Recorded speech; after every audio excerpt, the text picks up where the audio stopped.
Welcome back to Star Narratives, the podcast. This is accessible and relatable astrology that teaches you how to support your emotional well-being using the wisdom of the zodiac. I'm your host, Natha Perkins. Hello, everybody. Welcome back. It's Natha. We're talking about Aries and Libra this week. We're going to bring some Aries into the mix. If you're new to this podcast, season 5 is where I am going through all 12 of the zodiac signs, houses, planets, and I'm breaking them down into several different facets so that you can learn more about your own psyche, really. This is astrology lessons, but it's also spiritual and psychological because we all human in basically the same way. It ends up looking very unique for each of us and who we are and what our mission and purpose is here to do. But if you want to just get into a specific facet and try to understand, why do I react like this? Why do I do this? You can use astrology as a really easy organizing tool for self-understanding and subsequent self-healing, because there's no longer time to just bumble through the world, reacting to situations, blaming other people, and being unconscious. If you have found your way to this podcast, you are definitely tired of being unconscious. And we're never going to be completely conscious. We're always going to be vacillating between autopilot, our conditioning, etc. But we can each build a muscle in being able to bust ourselves and see where we slip into those old patterns. So, welcome. Every lesson is followed by an astrological forecast for the week. So these episodes really are evergreen. And if you're listening to this at some point in the future, you can just stop before I get into the astrology of the week, or you can always look back and say, what was happening for me that week? Because you'll probably get some really good insight into what was going on in your life, because astrology is like that. History repeats itself based on what is going on in the skies. We all work with cycles that are bringing us from point A to point B in a spiral. And there's a lot to understand about where we've come that takes us into where we're going. So I'm glad that you're here with me. If you like my style, you can find more of my work, private readings, mentorships, apprenticeships at electroastrology.com. And interact with however you're listening to this. You can recommend it to your friends. You can like, you can subscribe if you're watching on YouTube.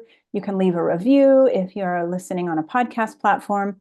The more that you guys interact with the content, the wider of an audience this information will find.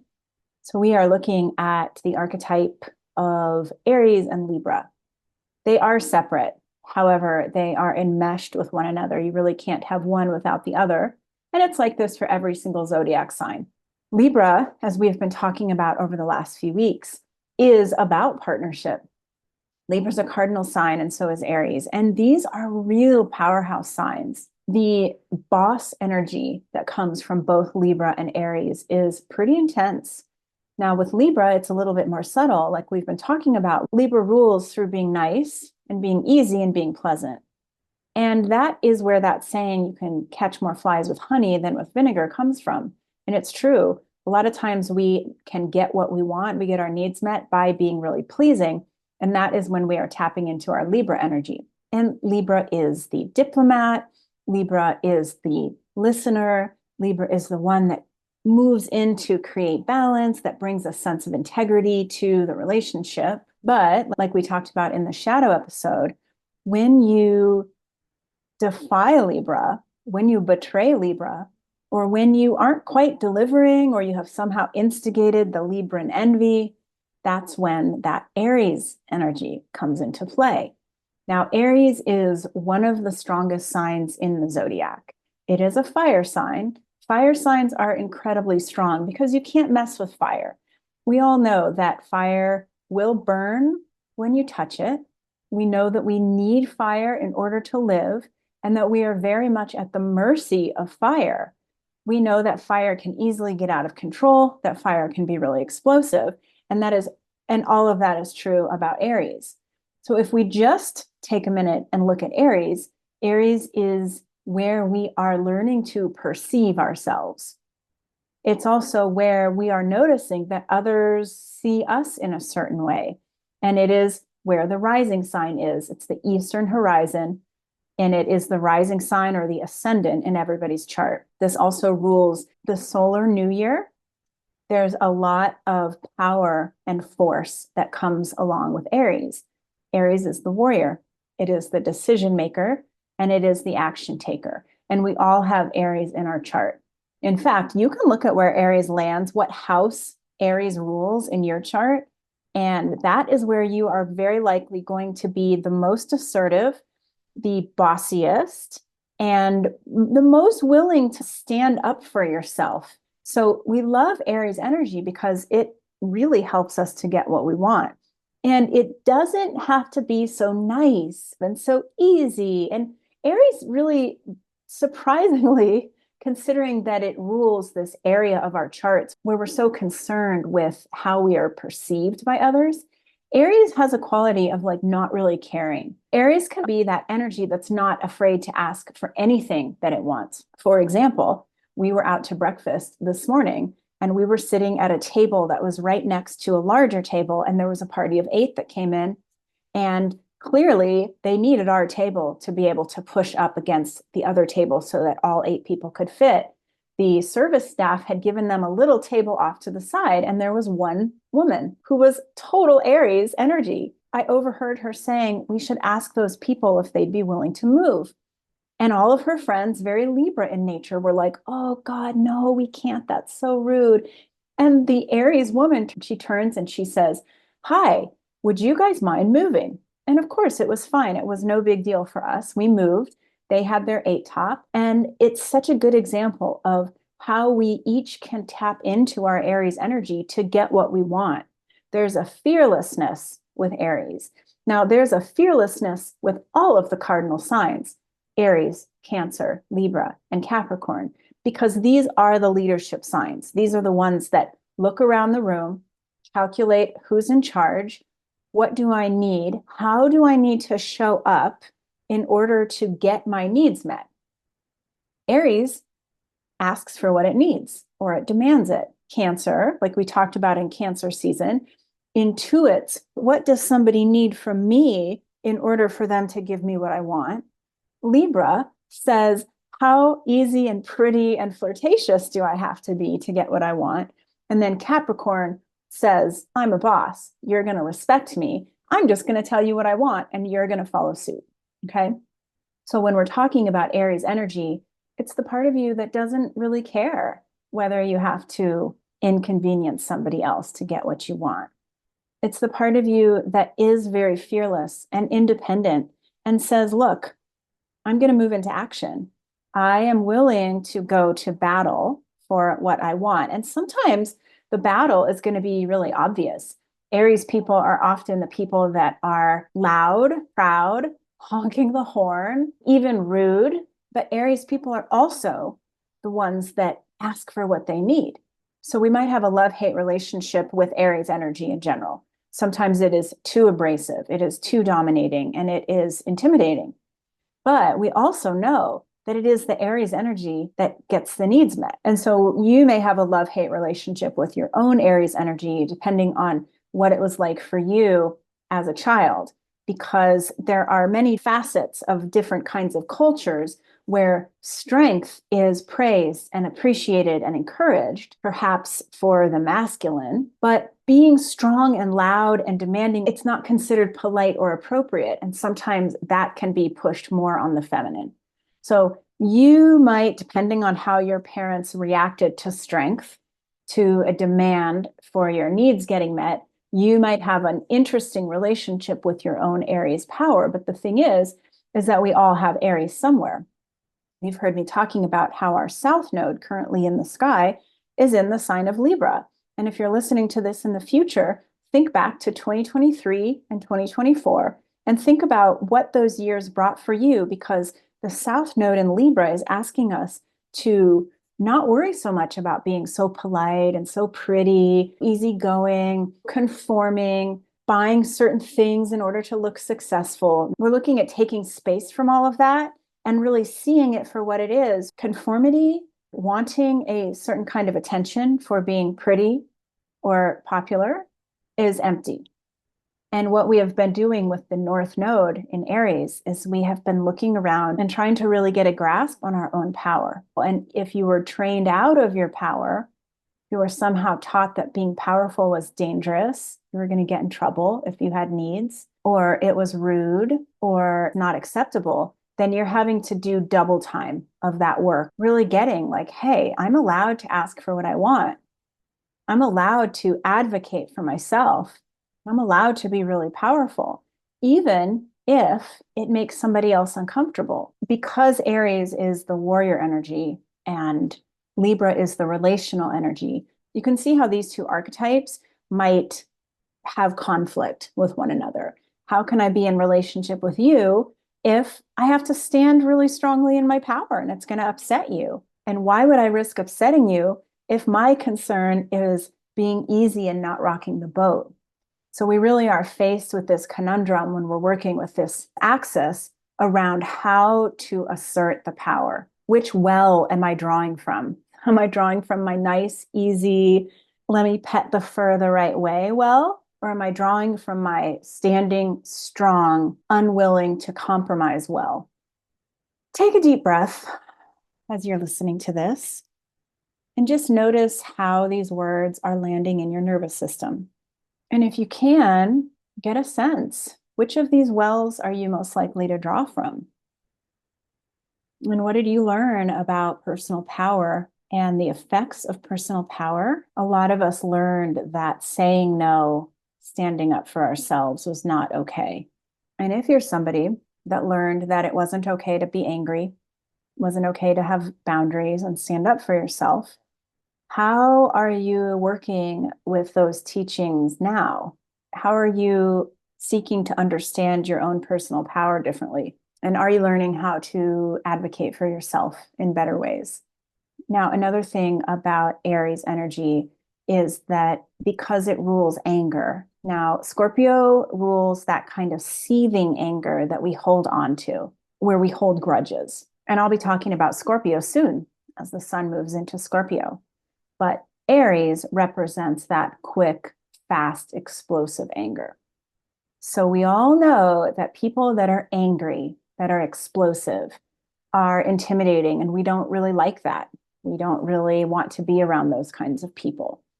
And so taking that knowledge into account and knowing that you're doing work around self-awareness, that as we're working with this Aries energy, it is totally possible that there are going to be things that pop up that make you instantly angry. Aries is the instant anger. It's the explosive anger. It's the you're not going to mess with me kind of anger. But we're trying to learn how to really master our anger and use it as right force, as true power and strength instead of false power. Because the thing about a very explosive person or a person that loses their temper or a person that yells is that people don't respect you. They might cower in front of you, but after the fact, they are going to hold a grudge. And we don't really want that. That's not really effective use of power.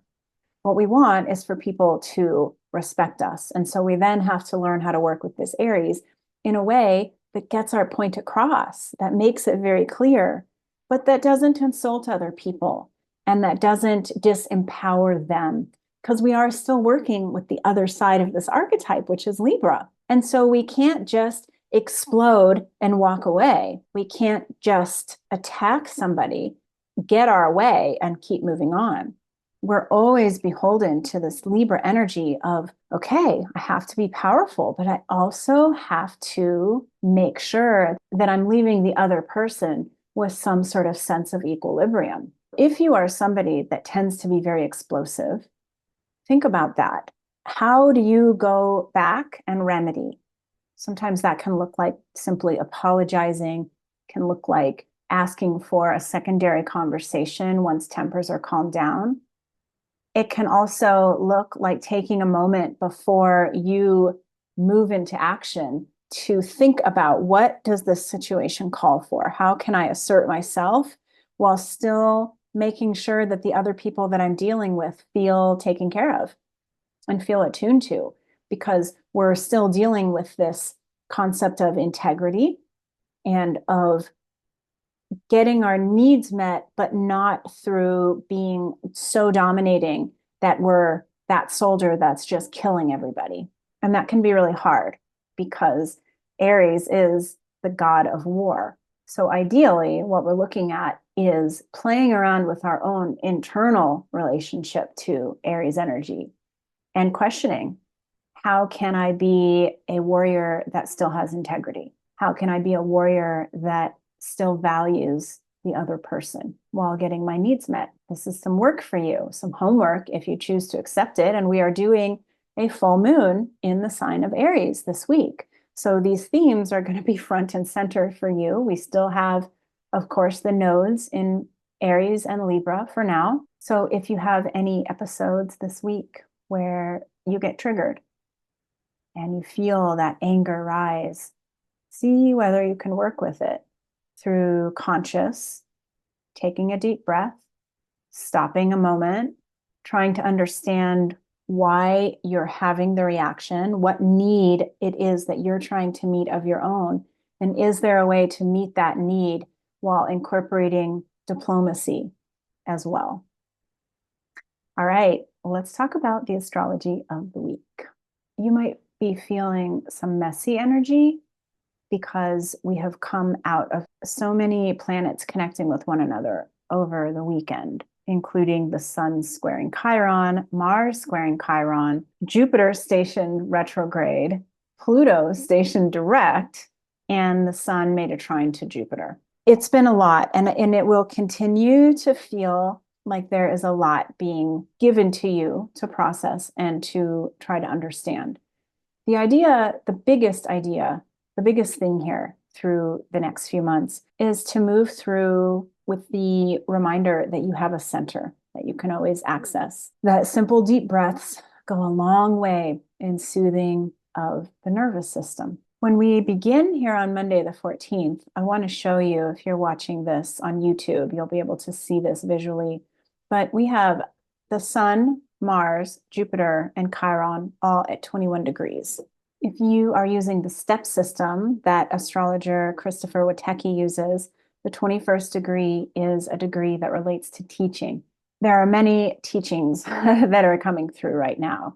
They might come in as a flash of something that you have overlooked before. They might come in the form of dreams.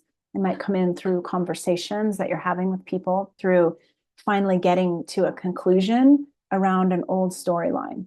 If you're just looking at degree theory in astrology, the 21st degree is a Sagittarius degree, which also fits with teaching. Sagittarius, we are asked to zoom out and look at the bigger picture. And we're also asked to look at what is meaningful in our lives. What is it that is bringing you a sense of meaning? Everything out there is incredibly complicated. There are so many dramatic, traumatic things that we could focus on. It is not putting your head in the sand to make your world a little bit smaller. When we focus on things that bring us a sense of meaning, we are creating good in the world. We are adding to a higher vibration. Later on in the day, on the 14th, we have Venus making an opposition to Uranus. Venus is in Scorpio, Uranus is in Taurus. This is a financial axis. Finances, abundance, wealth, self-confidence. Don't be afraid of changes that are coming your way right now. Uranus tends to make things feel unstable, but eventually things will even out. That instability is here to help you find your center. If you were standing on a paddleboard, for example, and there were waves that were coming, you would really have to work to hold your center so that you didn't fall off the paddleboard. You're focusing on what has meaning, and you are also leaning into your higher power and the bigger picture of everything. Because if you were to focus on scary things that are happening in the world, it might be very overwhelming for your nervous system. Know that you do not have to have your finger on the pulse of every awful thing happening right now. You can simply be a space holder for the world. You can be one of the anchoring points where you are focusing on your own present moment, your own relationship to source energy, in the vibration of love instead of fear. And this alone is tremendous for everybody that is personally suffering from tragedy right now. But know that it is not necessary for you to slip into their experience and feel the pain and suffering that they are feeling, because that actually isn't helpful for them and it's not helpful for the collective. On the 15th, we have Sun making a conjunction with Juno, relationships, being able to know what you need in relationships, to bring everything that you have learned about yourself into your partnerships can be really beneficial. And remember that with all this Aries energy, the moon is building to become full. It has to cross over Neptune, the North Node, and Chiron in order for it to hit that full moon. This is not a time for going to battle. Whatever you're trying to do in terms of asserting yourself, going to battle, starting a fight or arguing is also not the answer. This is where you're practicing a solid sense of strength. That means that you are the warrior. They don't have to respect you because they're scared of you. They respect you because they understand the magnitude of your strength. So coming back into your center, the present moment, your relationship with higher power is incredibly strengthening. And that's what we want to be working with as we move into this full moon. The full moon is going to be at 24 of Libra and Aries. This is the official ending of eclipse season. And because it's in Aries and Libra, we're working with these themes. So it's making me think of, if Libra is honey and Aries is like a spicy pepper, what happens when you combine the two? And if you haven't ever had like hot honey, it's really delicious. And so that's what we're going for. How can we combine that strong, spicy heat and that sweet flowing honey within each of us? And this moon is a really big moon. It's conjunct Chiron in Aries. It's squaring Mars in Cancer. It is conjunct Eris. Eris is the goddess of discord. The sun over here is still in a conjunction with Juno. There's a trine and a sextile to Jupiter. There's a lot going on within the context of this moon. And really, all you have to do is sit back and just seek the deeper understanding of everything that's happening in your life. Pay attention, because the themes that are rising up are the themes that want your attention. They want you to bring balance and equilibrium to them. And they're also helping you to get past the things that are causing you the most fear in your life right now. Because we know that part of this Pluto stationing to go direct in Capricorn really relates to our ability to rectify our own fear, to take responsibility for the things that scare us. Because when we do that, then we become the authority. We're no longer looking out to make sure we don't get in trouble from mom and dad, right? We are creating our own values and acting accordingly. So as we're processing through the last few months of this year, it's so much about identifying the fears that are keeping you back, that are keeping you being too nice with your Libra self, or keeping you being too reactionary with your Aries self. And we're trying to smooth out the frosting on the cake so that it's appealing, so that it looks good, so that it's something that we're proud of. All right, so we're also watching as Venus at 29 degrees of Scorpio makes a sextile to Pluto at 29 of Capricorn. And on the 17th, Venus changes signs into Sag. One thing that I always like about going from the sign of Scorpio into Sagittarius is that Scorpio takes us into the deep, dark depths. And Scorpio does trigger the things that we are the most fearful of. So as Venus has traveled through Scorpio over the last few weeks, it might have activated some financial fears for you, might have activated some self-confidence issues. And when it moves into Sagittarius, that's when you get to zoom out and see everything from a bigger perspective. And it's usually in that bigger perspective that we end up realizing it's all okay. It's all going to be okay. What did I learn? Back to this idea of these teaching degrees and this Sagittarius energy. What did I learn? And how am I going to take what I've learned to build my own wisdom? And finally, we'll end with just talking briefly about the sun making this quincunx to Neptune. We can't forget that Neptune traveling through these final degrees of Pisces is just making everything really weird. It's making it very hard to read with any sort of accuracy what's going on, which brings me back once again to the importance of perceiving, of just sensing into whatever is here and allowing it to be here without trying to change it or judge it. It's really one of the easiest ways to get through all of this chaos. And I know everybody is very activated right now. Everybody's very fearful. What if this happens? Why aren't people doing this? And when you slip into that, know that that's just your human self. That's your Virgo self really trying to control, really thinking that it somehow has this hand that it can solve your fear issues. We know that really the only thing that can solve your fear issues is your relationship to your source energy, your higher power. It's confusing. We have a black and white perspective. We are fearful, and we have to lean into our source connection. And we can do that very easily by just allowing what is here to be here without trying to fight it. And of course, tuning into your physical body, tuning into your breath, and remembering to look at everything through the lens of a higher awareness. All right, I hope this was helpful. Have a good week.